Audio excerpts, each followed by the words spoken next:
Kitchen ഡയറീസിൻ്റെ പുതിയ വീഡിയോയിലേക്ക് എല്ലാവർക്കും സ്വാഗതം. ഇന്ന് ഞാൻ തയ്യാറാക്കുന്നത് വളരെ ടേസ്റ്റിയും വളരെ എളുപ്പത്തിലും ഉണ്ടാക്കിയെടുക്കാൻ കഴിയുന്ന ബ്രൗണിയുടെ റെസിപ്പിയാണ്. കേക്കിൽ നിന്നും വ്യത്യസ്തമായി ഇതിൻ്റെ ഉൾവശം നല്ല ചൂയി ആയിട്ടുള്ള ഒരു ടെക്സ്ചറിലാണ് ഉണ്ടാവുക. ഇതെങ്ങനെയാണ് ഉണ്ടാക്കുന്നത് നമുക്ക് നോക്കാം. ഇതിനായി ഒരു ബൗൾ എടുത്ത ശേഷം അതിനകത്തേക്ക് ഞാനിവിടെ മെൽറ്റഡ് ബട്ടർ ആഡ് ചെയ്ത് കൊടുക്കുന്നുണ്ട്. ഇവിടെ ഞാൻ 1 കപ്പ് അളവിൽ അൺസാൾട്ടഡ് ബട്ടറാണ് എടുത്തിരിക്കുന്നത്. അതൊന്ന് മെൽറ്റ് ചെയ്തിട്ടാണ് ഇതിനകത്തേക്ക് ചേർത്ത് കൊടുക്കുന്നത്. പിന്നീട് ഇതിനകത്തേക്ക് കൊക്കോ പൗഡർ ആഡ് ചെയ്ത് കൊടുക്കണം. അതിനായി ഞാനിവിടെ 1/4 കപ്പ് അളവിൽ കൊക്കോ പൗഡർ ആഡ് ചെയ്ത് കൊടുക്കുന്നുണ്ട്. പിന്നീട് ഇതിനകത്തേക്ക് 1/4 കപ്പ് അളവിൽ പഞ്ചസാരയാണ് എടുത്തിരിക്കുന്നത്. അപ്പോൾ ഈ പഞ്ചസാരയും കൊക്കോ പൗഡറും ആ ബട്ടറും എല്ലാം കൂടെ നമുക്കൊരു വിസ്ക് ഉപയോഗിച്ചിട്ട് നന്നായിട്ടൊന്ന് യോജിപ്പിച്ചെടുക്കാം.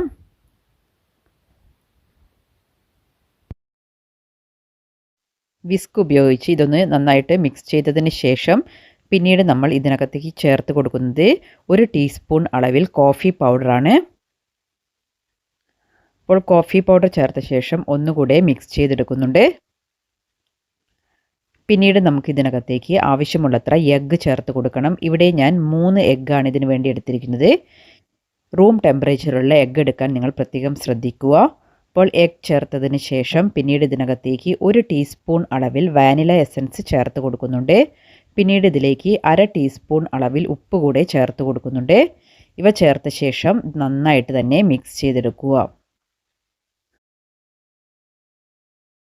വിസ്ക് ഉപയോഗിച്ച് ഞാനിത് നന്നായിട്ട് തന്നെ ഒന്ന് ബീറ്റ് ചെയ്തെടുക്കുന്നുണ്ട്. ആ പഞ്ചസാരയുടെ ഗ്രന്യൂൾസ് എല്ലാം നന്നായിട്ട് മെൽറ്റാവുന്ന വിധത്തിൽ ഞാനിവിടെ ബീറ്റ് ചെയ്തെടുത്തിട്ടുണ്ട്. ഇനി നമുക്ക് ഇതിനകത്തേക്ക് ആവശ്യമായ ഫ്ലോർ ചേർത്ത് കൊടുക്കാം. 1 കപ്പ് അളവിൽ മൈദയാണ് ഞാൻ ഇതിനകത്തേക്ക് ചേർത്ത് കൊടുത്തിരിക്കുന്നത്. 240 ml മെഷറിംഗ് കപ്പിലാണ് മൈദ എടുത്തിരിക്കുന്നത്. പിന്നീട് ഇതിനകത്തേക്ക് 1/4 കപ്പ് അളവിൽ ചോക്ലേറ്റ് ചിപ്സ് ചേർത്ത് കൊടുക്കുന്നുണ്ട്. നിങ്ങളുടെ കയ്യിൽ ചോക്ലേറ്റ് ഉണ്ടെങ്കിൽ നിങ്ങൾക്ക് അത് കട്ട് ചെയ്ത് ചേർത്ത് കൊടുക്കാവുന്നതാണ്. അപ്പോൾ അതിന് പകരമായി ഞാനിവിടെ ചോക്ലേറ്റ് ചിപ്സാണ് എടുത്തിരിക്കുന്നത്. അതിനുശേഷം ഒരു സ്പാറ്റില യൂസ് ചെയ്ത് കട്ട് ആൻഡ് ഫോൾഡ് മെത്തേഡിൽ വളരെ സ്ലോ ആയിട്ട് ഞാൻ ഇതൊന്ന് മിക്സ് ചെയ്തെടുക്കുന്നുണ്ട്. അപ്പോൾ കൂടുതൽ ശക്തി കൊടുത്ത് ഇങ്ങനെ ഇളക്കിയെടുക്കേണ്ട ആവശ്യമൊന്നുമില്ല. ചെറുതായിട്ട് ഒന്ന് മിക്സ് ചെയ്തെടുത്താൽ മതി. ഇപ്പോൾ ഇതിവിടെ ഞാൻ നന്നായിട്ട് തന്നെ മിക്സ് ചെയ്തെടുത്തിട്ടുണ്ട്. അപ്പോൾ ഞാനിവിടെ ബേക്കിംഗ് ട്രേ നേരത്തെ തന്നെ തയ്യാറാക്കി വെച്ചിരുന്നു. കുറച്ച് ബട്ടർ തടവിയതിന് ശേഷം അതിനകത്തേക്ക് ബട്ടർ പേപ്പർ കട്ട് ചെയ്ത് വെച്ച് കൊടുത്തിട്ടുണ്ട്. ഇതിനകത്തേക്ക് നമ്മുടെ തയ്യാറാക്കി വെച്ചിരുന്ന ബാറ്റർ നമുക്ക് ചേർത്ത് കൊടുക്കാം.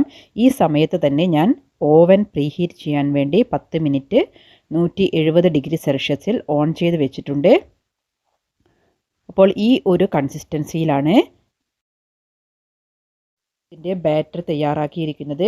അതിനുശേഷം സ്പാറ്റില യൂസ് ചെയ്ത് ഒന്ന് ഞാൻ ലെവൽ ചെയ്തെടുത്തിട്ടുണ്ട്.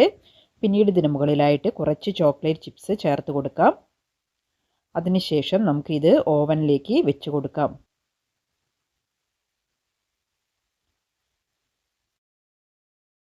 $180 ഡിഗ്രി സെൽഷ്യസിൽ 35 to 40 മിനിറ്റ്സാണ് ഞാനിവിടെ ഓവൻ ടൈം സെറ്റ് ചെയ്ത് വെച്ചിരുന്നത്.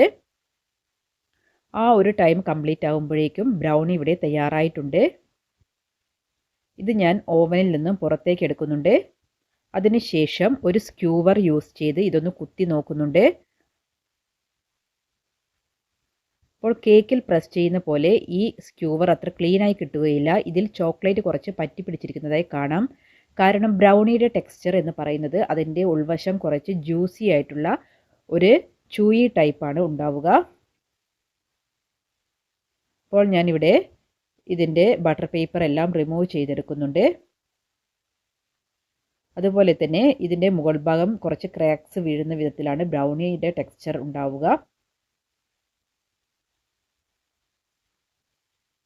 അപ്പോൾ നിങ്ങൾ ഇതുവരെ ബ്രൗണി ട്രൈ ചെയ്തിട്ടില്ലെങ്കിൽ ഈ രീതിയിലൊന്ന് ട്രൈ ചെയ്ത് നോക്കുക. വളരെ ടേസ്റ്റി ആയിട്ടുള്ള ഒരു ബ്രൗണിയുടെ റെസിപ്പിയാണിത്. നിങ്ങൾ ഉണ്ടാക്കിയതിന് ശേഷം അതിൻ്റെ കമൻസ് എല്ലാം താഴെ അറിയിക്കുക.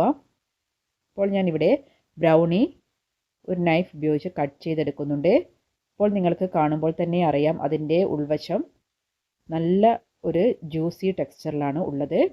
അപ്പോൾ നിങ്ങൾ ഈ രീതിയിലൊന്ന് ട്രൈ ചെയ്ത് നോക്കുക. നിങ്ങൾ ആദ്യമായിട്ടാണ് ഈ ചാനൽ കാണുന്നത് എങ്കിൽ ആ സബ്സ്ക്രൈബ് ബട്ടൺ ഒന്ന് പ്രസ് ചെയ്ത് ചാനലൊന്ന് സബ്സ്ക്രൈബ് ചെയ്ത് വെക്കുക. എങ്കിൽ മാത്രമേ ഞാൻ അപ്ലോഡ് ചെയ്യുന്ന വീഡിയോയുടെ നോട്ടിഫിക്കേഷൻ നിങ്ങൾക്ക് ലഭിക്കുകയുള്ളൂ. Thank you for watching.